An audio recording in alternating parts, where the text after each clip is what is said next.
morning, viewers out there. You're welcome to this segment of our program, AM Cafe Today. Thank God it's another Friday.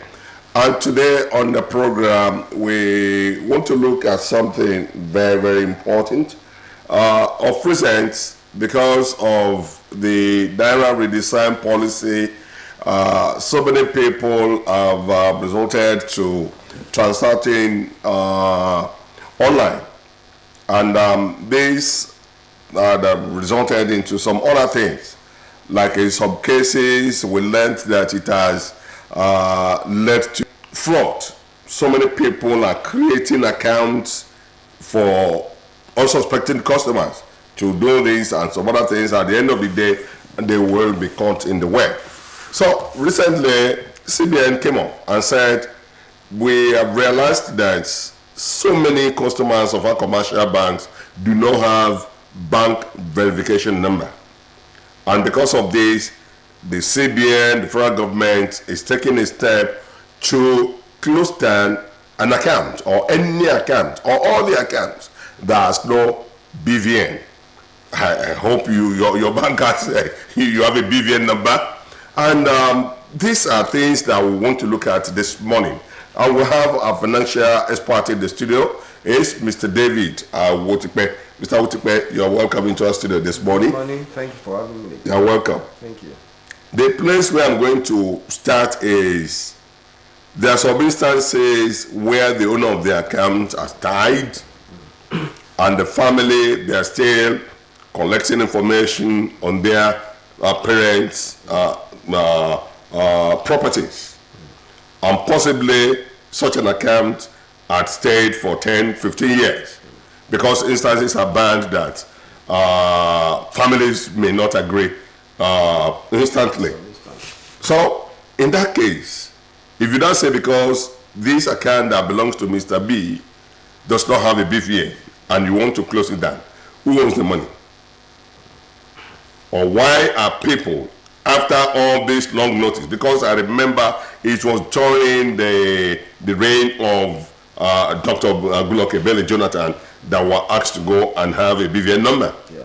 So Jonathan left that place almost 9 years now. So where are we going to start? All right. Thank you for having me once again. You're welcome. And I think as a people we should also be mindful of the fact that most of government policies are, when I say most, I mean most, are actually tailored towards making our financial transactions secure, making our financial transactions secure. Okay. And at the same time, making it seamlessly easy to transact and to be at par with our other contemporary international standards. International standards. Okay. And the BVN, as is been said by the CBN, and then has been backed by the Nigerian Financial, the NFIU. It's actually a means of protecting and giving more credence to the ownership of an account. Okay. And to actually harmonize different accounts in your own name, in the individual name and all that. So that tells you that it's easy to trace every transaction done in the name of an individual. Okay. And at the same time, it's easy to trace any illicit transaction as well that may happen. Now, like you mentioned, over 10 years now, thereabout, there's been a call for everyone to ensure compliance with the BVN, and if such compliance is not met 10 years after. 3 years after. Okay. No one has a right to begin to query or complain that my account was stopped or my account was this, because you have an ample time to have done that for your own good, as it were. So, I've seen cases of family, like you mentioned, where the dead person has left and the family must have to pass through some level of administration and all that to be able to recoup, to take ownership of the accounts. And in an instance where there are no agreement and all that, you can't blame that on the part of the government. Okay. the buck still stop in the front of those who are yet to finalize the process. We need to be realistic about that. Okay. Because if peradventure any means are done to favor a side against a side, that will also lead to another legal touch. Okay. And the best bet is to leave that account until when the whole thing has been resolved. The same issues happen even in the shares market. When someone is dead and the children or the family are yet to finalize the administration system, the shares will still remain as it is. Not that it will be thrown out. No. No one owns that except it is in the face of the law, it's still the dead person. Okay. Until the process is being completed, and the process is just to transfer from the dead person to the living person. And so process are what starts with the letter of administration from the court and some other documentation to make sure that the real owner, the real family beneficiary are the one laying claim to it. So it takes some steps, as it were. And like I said, all these are just to protect the ownership. If it is being left open for anyone to be able to have access to it, the dead person, the beneficiary are actually being cheated. So that's why even those people see that stringent, but at the same time, it's worth it that the process be taken forward, be taken appropriately, while after the whole process can be transferred. So if there is money in the bank account of the dead person, until the process is being completed, nobody owns the money. Okay. It's not owned by government, it's not owned by the bank, it's not owned by the... It will be floating. It's just floating until the proper documentations are done, then can be transferred appropriately to the owner. Now, of present as well, that I said many people are listed into e-transaction now. Yeah. Yes, it's good, but then it's having some impact. I won't say it's completely negative or positive. Like you make a transaction, your account is debited, the money doesn't get to where it's going, and you complain, and complain is taking 2 weeks. I have one hanging on me now. Okay. I was somewhere, I was to pay for an item. Yeah, the money was taken out of my account, and the receipt that came out said auto reverse. Okay. And definitely incomplete transaction. And I contacted my bank immediately. Must everybody go to the bank to go and queue up there?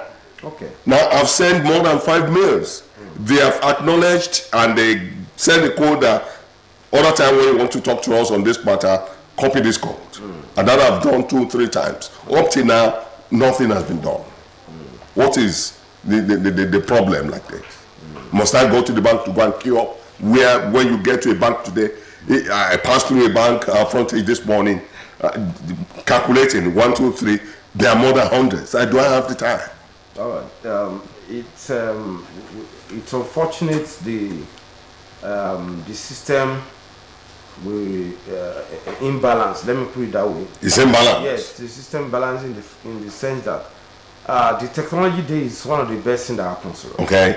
We must give credence to that. It's because if we claim we want to be an advanced economy, okay, we cannot be working in the past. We need to be working with what international standards. Because okay, we want foreign direct investment.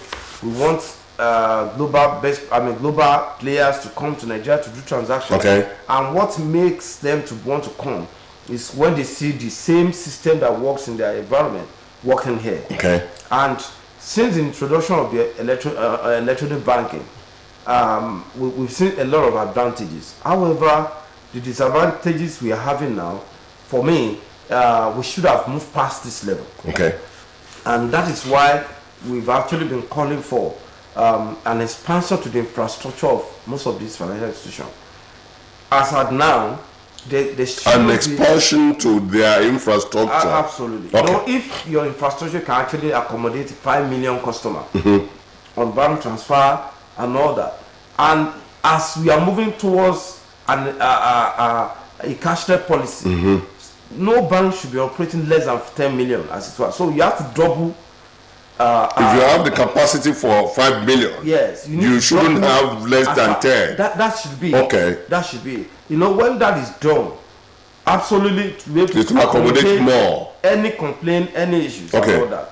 And that is why I said it's unfortunate that despite the good thing that this system brought, we still have some of these issues. And the call is always to the financial institution, even to the CBN itself, because as regulatory authority, they need to understand what people are going through. If you have to, like the example you give now, I have also been a victim of such too. That I made payments, trying to buy gas, and making payments. I was debited. The recipient could not get the money, so I had to go and pay another. That. Till now, my money is not yet reversed. So it's not a one-sided issue. I complained in my bank too. I was given 8 days. Yesterday is 8th day. I'm still expecting the money. Today is 9th day. So the point is, it's affecting almost everybody, and it's somehow frustrating. What if that's the last money you have in your hand? That's the problem. So you are being capacitated to move forward. You are being capacitated to do some other transaction, because you can't, because money was debited and you're not going to buy gas, cooking gas, for instance. So when you don't have cooking gas, that means you have to wait for 8 days before it hits. I don't think that works anyway. So the call on, which, just like, let me give a simple example. Unlike before Google begins to do Google Cloud and all that, our SIM card can only accommodate 250 50 names, contact. Okay. But as things unfold, you now begin to see the phone manufacturers expanding and working with Google in such that as of today, you can keep up to 5,000 contacts on your phone.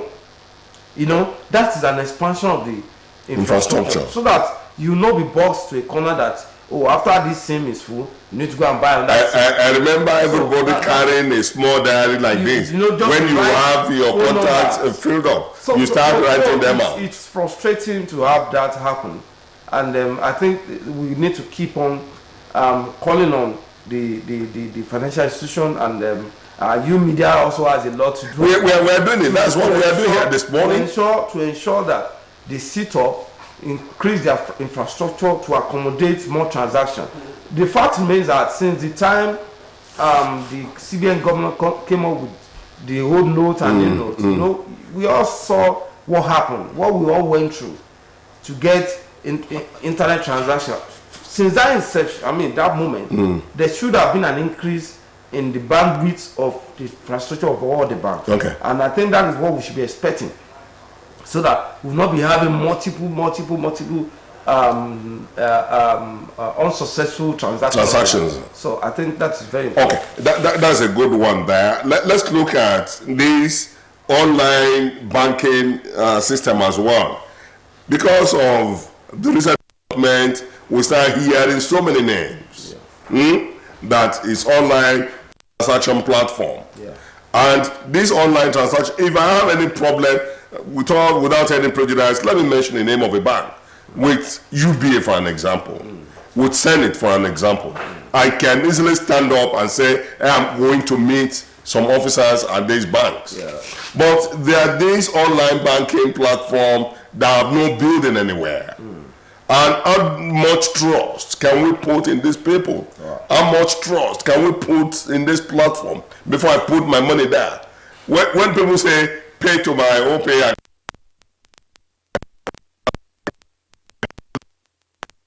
want to become.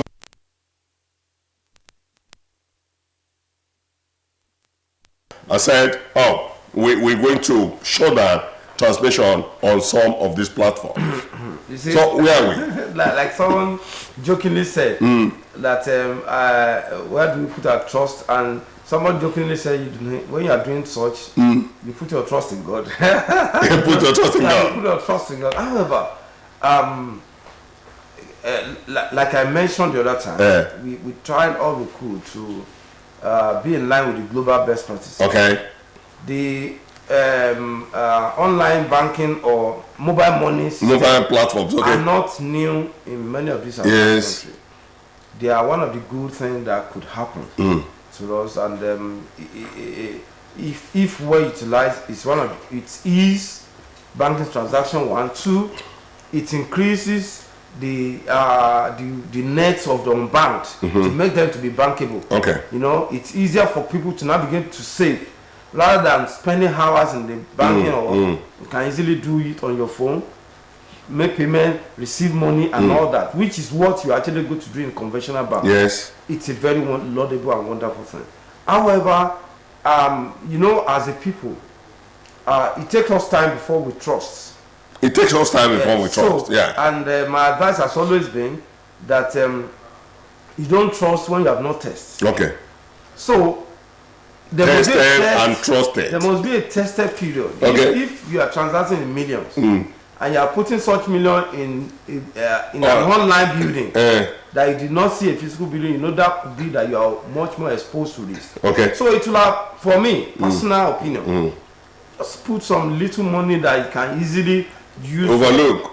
If it doesn't come back. Yeah, not necessarily. Well, not necessarily overlook, but at least they cannot actually wound you, as it were. Okay. When you say overlook, you want to agree with that. Okay. So just some petty cash that you can easily use to do few transactions around. Okay. And you know, one of the reasons why people migrate into that place is the failure of the conventional banks. If the real banking system have not failed the populace, you know, people will not have, because as a people we want to see what we are putting our money on.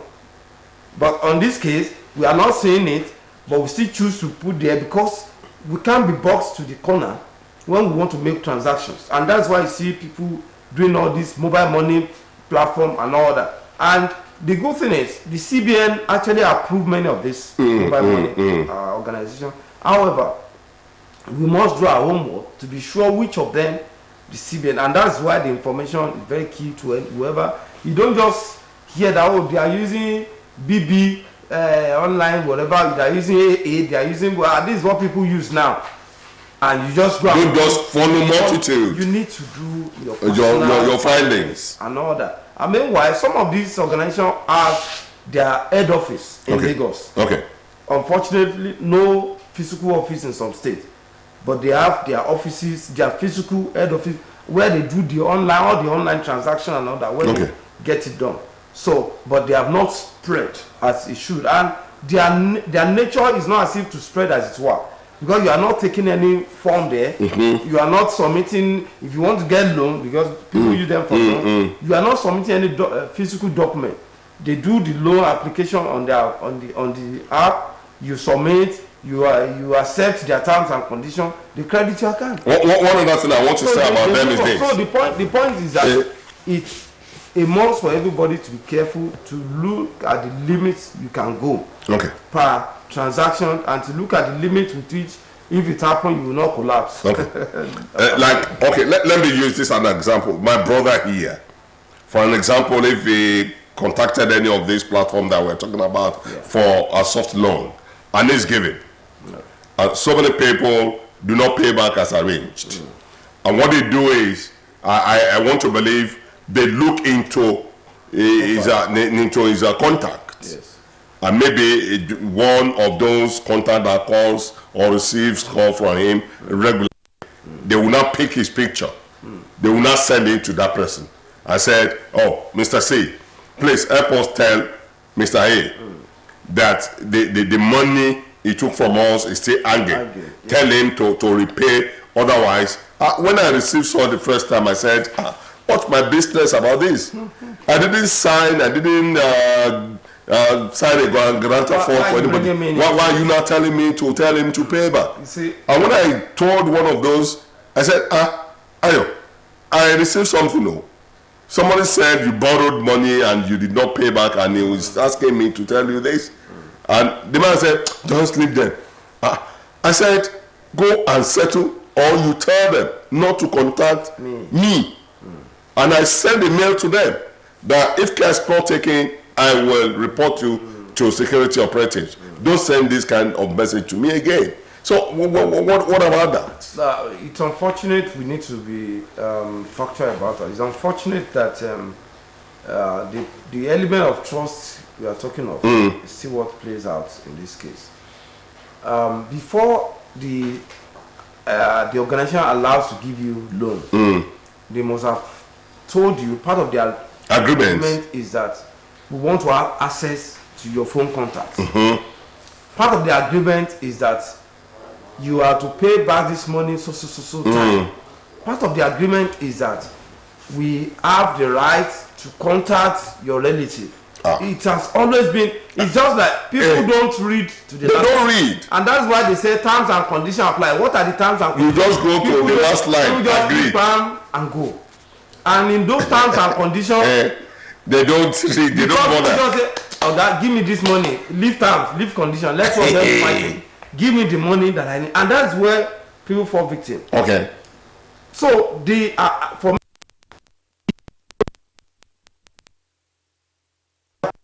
yes.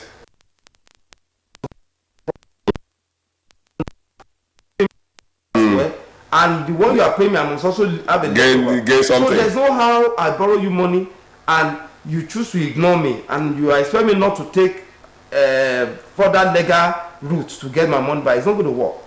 Now, in their case, they are using all the means they have.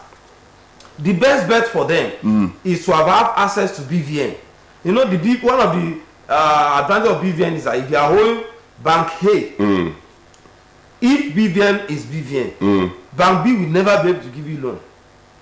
But it's unfortunate that Bank B will tell you, go and settle Bank A first. They will not give you because it happens with people that apply for a Greek loan. Yes. Yeah. Yes. CBN organized loans. Yes. They will tell you if you are still owing this, you cannot collect this. The point is on the online system, the BVN has the characteristic to make sure that it block you from having any other loan anywhere. But it's unfortunate that is not yet done. If not, you will not see a single individual collecting 3 loans from different apps. Okay. That's what people do, and they will not be running a skater. You are not able to pay A, or probably you borrow money from A to pay B. So it's now the problem remains. The problem remains. You are not out of the web. So the point is that you can't blame them from trying to get their money back. Mind you, some people are also borrowing their money to borrow you. Yes. The only thing they are doing, they are in the middle. The people bringing money, they collect from right, they give by left, and they make their own out of it. So if they are using any means to get back their money, as it were, they are not, because you must have seen it in the terms and conditions. But people don't read terms and conditions. Let me talk about this terms and conditions you are talking about. I remember sometimes we approached a bank to collect some loans. We didn't read all those things. And in most cases, they are always tiny. You see, now we say they will take their money once money arrives into your account, but at a certain date. And then the government was paying earlier. So some of our friends will go there and finish the money. So when it is time for the bank to withdraw theirs, they won't get anything. And what they do is to recapitalize. Actually. So by the time they came around and said, oh, this is your outlook now. It has increased. Somebody said, where did I borrow all this? You remember you did not allow us to take your repayment. Terms and conditions, we should just be objective. And they brought out those terms and conditions. Yes. That man started reading from line 1 to the last line. What have been done in the day 1. And you said, I agree. You just press I agree. You just sign. You didn't read all those things. What advice do you have for people? And that is why it's very important for us to always be on the side of the law. We may not be a lawyer, but we can actually consult one. Okay. If there are language that are lawyers will read. Lawyers will interpret. If the language are beyond our comprehension. Okay. And there are still some ABC that are very simple language. Okay. That we can actually read. If you are not okay with the terms, don't go into it, because you cannot go and enforce it in law the moment you append your signature. No, it's not possible. So the point remains that you, as it were, you can't blame the app organization who are using all means to get they need to get back their money. Okay. And at the same time, we need to advise ourselves, read the terms, read the conditions very well. Okay. If you are okay with it, go ahead, get the money. If you are not okay, Okay. Finally, most of us that are speaking these big grammars today, our parents do not have that opportunity. But then, it's not their mistake. It's not, with all due respect to them.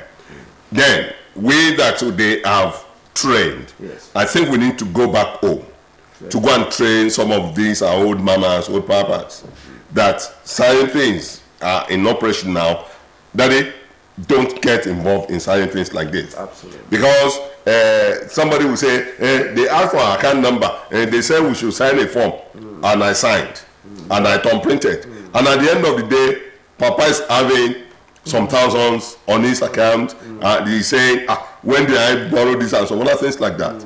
You will pay back as a son or daughter. Definitely. If you don't go back home now to go and educate your parents. Back on because you are the next beneficiary as well. So the point, even this, I also remember the issue of this our unsolicited text message by the these mobile operators. Our telecoms. Okay. Of late, I saw you just see a message pop up. Whatever. At the end of the you see 100 naira. Some people just out of what is this? They just press OK to move on. Whereas it's telling you we want to be deducting 100 naira in every week for social transaction, but people don't reach. They don't read. That is one of the. In most cases, what I do, even if I don't have time to read, I'll just press cancel. Even if I don't have the time to read, because the more you press OK, there was a day I just sat down to read very well. And I said, and this the person I finished calling, the telecom was telling me if I like the ringtone, I should press OK for a weekly 100 naira. What's my business about ringtone? For a weekly 100 naira. Whereas if you are so much in a haste, after you stop the call, you want to press OK to go to. Whereas that OK has confirmed that you. So and you now be wondering, I loaned 500 naira. My money remain 300 naira. Let's go, Mr. So we should be careful. Read terms and conditions and ask questions. There's no question that will be to be asked. And viewers out there, you must have picked one or two things from our discussion here this morning. He is a financial expert, and I am very sure he has answered our questions. I thank you very much for coming. Thank you. And we've been warned. Please take dressing. If you need to ask questions, contact a lawyer this morning. Mr. David Awutipe, thank you for coming. Thank you. And to our viewers out there, Monday we'll be back for another round of discussion like this on the program AM Cafe. We are still on. Please don't go away. Bye-bye.